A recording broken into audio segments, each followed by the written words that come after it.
आदम से यीशु मसीह तक की बाइबल की महान कहानी बहुत समय पहले परमेश्वर ने आकाश और पृथ्वी की रचना की। फिर उसने मनुष्य को अपने स्वरूप में बनाया। पहले मनुष्य का नाम आदम था और उसकी पत्नी का नाम हव्वा। परमेश्वर ने उन्हें अदन की वाटिका में रखा और उन्हें सब कुछ दिया, लेकिन एक पेड़ के फल को खाने से मना किया। सर्प ने हव्वा को बहकाया और हव्वा ने उस फल को खा लिया। उसने आदम को भी फल दिया और आदम ने भी खा लिया। इस तरह मनुष्य ने परमेश्वर की आज्ञा का उल्लंघन किया और संसार में पाप का प्रवेश हुआ। आदम और हव्वा को अदन की वाटिका से बाहर कर दिया गया। आदम और हव्वा के पुत्रों में कैद और हाबिल थे। कैद ने अपने भाई हाबिल की हत्या कर दी। समय बीतता गया और मानव जाति पृथ्वी पर बढ़ती गई। लोगों की बुराई बहुत बढ़ गई, लेकिन नूह परमेश्वर की दृष्टि में धर्मी था। परमेश्वर ने नूह को एक बड़ी नाव यानी जहाज बनाने की आज्ञा दी। फिर भयंकर जल प्रलय आया। नूह, उसका परिवार और नाव में रखे गए जीव जंतु बच गए। जल प्रलय के बाद परमेश्वर ने नूह के साथ वाचा बांधी और आकाश में इंद्रधनुष को अपनी प्रतिज्ञा के चिन्ह के रूप में दिया। इसके बाद परमेश्वर ने अब्राहम को बुलाया और उससे वादा किया कि उसके वंश के द्वारा पृथ्वी की बहुत सी जातियां आशीष पाएंगी।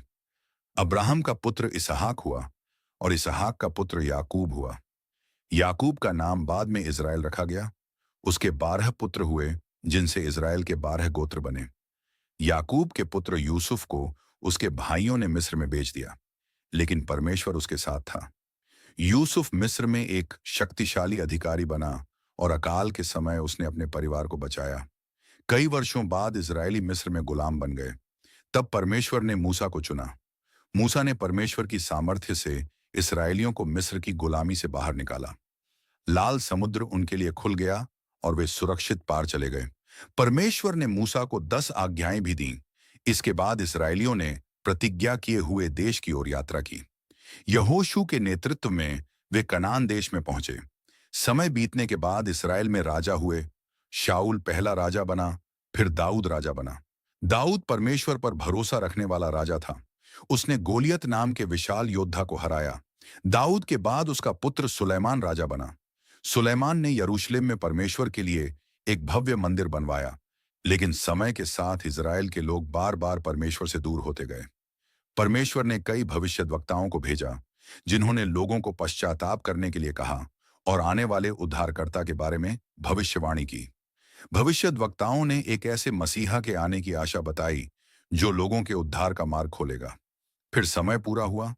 एक दिन स्वर्गदूत गब्रिएल मरियम नाम की एक युवती के पास आया और बताया कि वह एक पुत्र को जन्म देगी। उस पुत्र का नाम यीशु रखा जाएगा।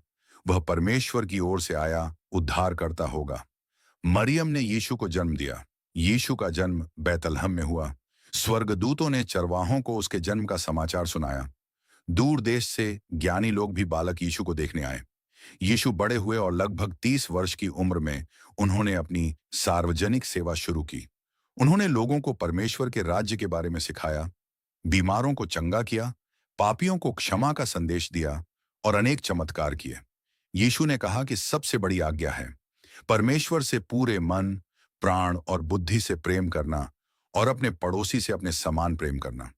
लेकिन धार्मिक नेताओं में से कुछ यीशु का विरोध करने लगे। अंततः यीशु को पकड़ लिया गया और क्रूस पर चढ़ा दिया गया। क्रूस पर यीशु ने अपना जीवन मानव जाति के उद्धार के लिए दे दिया। उनका शरीर कब्र में रखा गया, लेकिन कहानी यहीं समाप्त नहीं हुई। तीसरे दिन यीशु मृतकों में से जी उठे।